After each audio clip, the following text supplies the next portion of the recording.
को भारत रत्न मिलने पर कांग्रेस ने इसे बीजेपी का चुनावी स्टंट बताया और सदन पर जंग कर हंगामा किया।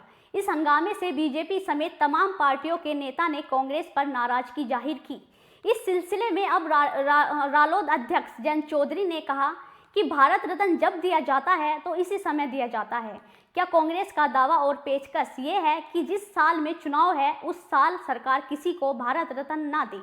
जो लोग इस समय पर सवाल कर रहे हैं तो यही समय है भारत रत्न देने का। क्या कुछ कहा जयंत चौधरी ने, सुनिए। उन्होंने ही आपके खिलाफ मारे, आपको विरोध। मुझे तो समझ नहीं आया ये हुआ क्या।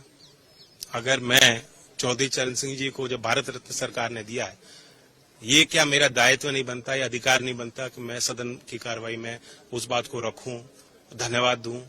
जो भावनाएं किसानों की है, देश भर के लोगों की है, मैं उसको व्यक्त करूं। तो ये बिल्कुल ही अजीब सी बात हुई है और ये लोगों के गले से बात उतरेगी नहीं।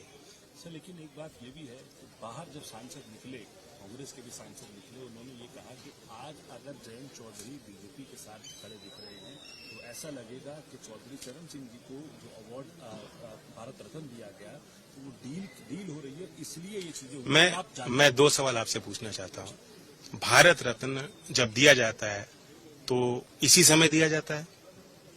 क्या इनका दावा ये है या पेशकश ये है कि जिस साल में चुनाव है उस साल सरकार को भारत रत्न किसी को ना दे? तो एक तो टाइमिंग पे जो लोग सवाल कर रहे हैं, यही समय है देने का। सेकंड, भारत सरकार, कोई भी राजनीतिक व्यक्ति जब सत्ता में लोग होते हैं किस आधार पे फैसले लेते हैं? राजनीतिक लाभ कहां मिलेगा, कहां लोगों की भावनाएं किस मुद्दे से जुड़ी हुई हैं।